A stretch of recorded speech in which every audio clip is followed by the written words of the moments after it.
Recovery is hard, but it's also worth it. Good morning, everybody, and welcome to the Recovery Classroom. My name is Drew. I am a recovering alcoholic. I'm still sober, and I'm still enjoying each and every single day. I've never met somebody who's ever regretted getting clean and sober. As a quick reminder, tonight we will not be having our Friday night crosstalk meeting.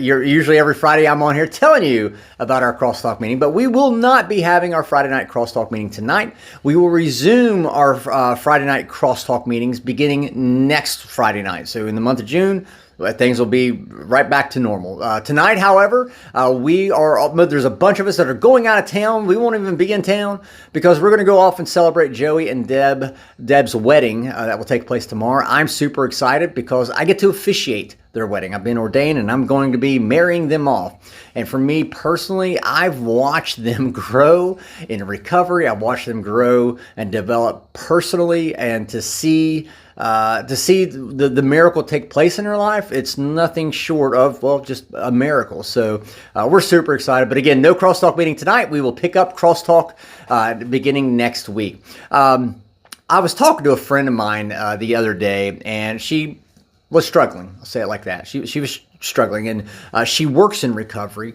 and she's been impacted by drug use, drug and alcoholism, and again, like I said, she works in recovery. And I got to thinking back over the course of my early sobriety, how many times I remember thinking, damn, is this just going to be worth it? All this work, all this struggle, all this mental anguish, this anxiety, all these emotions that I'm experiencing. Is it really worth it? I mean, let's be fair. Let's be honest. Recovery is hard. If it was easy, then everyone else would be doing it. And I go back to one of my favorite movies, and you know I'm going to throw a baseball reference in there, A League of Their Own. Gina Davis is talking to Tom Hanks. She's wanting to quit, and she says, it just got too hard. She said, at baseball, the game just got too hard. And Tom Hanks says, it's supposed to be hard. Because if it was hard, if it wasn't hard, then everyone else would be doing it. But the things that are hard, the challenges that we face that are difficult for us to overcome, those are the very challenges that are worth it. Those are the very things that are worth making that fight, that day-to-day fight. Waking up and going, damn, here I go again. But you know what? I'm going to make it to the end of my day drawing a sober breath. Those challenges are the very things that are worth it. And to Tom Hanks's point, of course, if recovery was easy, then everybody would be doing it. And we all know that not everybody is doing it. And I was sharing with my friend the other day how, even for me, and I'm coming up on 5 years of continuous sobriety, even for me, it gets challenging. If not from the perspective of, let me go back out and start drinking again. No, that's been removed. As the big book says, that's been removed from me. I just don't have any desire. But it does get challenging because sometimes it's easy, especially for those of you that work in recovery, it's easy for us to get lost in the vast big picture of numbers. In other words, it's easy for us to get lost in, I'm trying to help all my clients maybe, or I'm trying to help 10 people or 20 people or whatever. It's easy for us to go, I'm not seeing much of an impact on those 10 people, on those 20 people.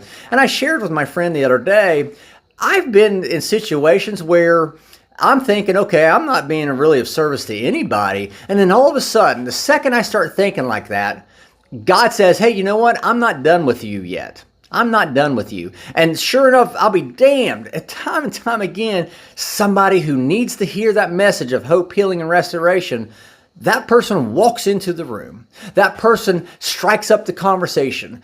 They're so desperate. They're so desperate for any inkling of hope that they can recover from that hopeless state of mind of body. They're so desperate for the hope that they're willing to strike up that conversation. And without fail, I can't tell you the number of times, trying to help others and offer guidance and be an inspiration to others in recovery. There's been times I've been like, damn, I'm not really making that much of an impact. And that's okay. But without question, I can't tell you the number of times I've thought that. And sure enough, somebody walks into the room and says, hey, I'm just needing some help. I'm just looking for a little bit of guidance. Don't give up on the miracle. You hear that all the time in the rooms of recovery. And you don't want to quit before the miracle happens.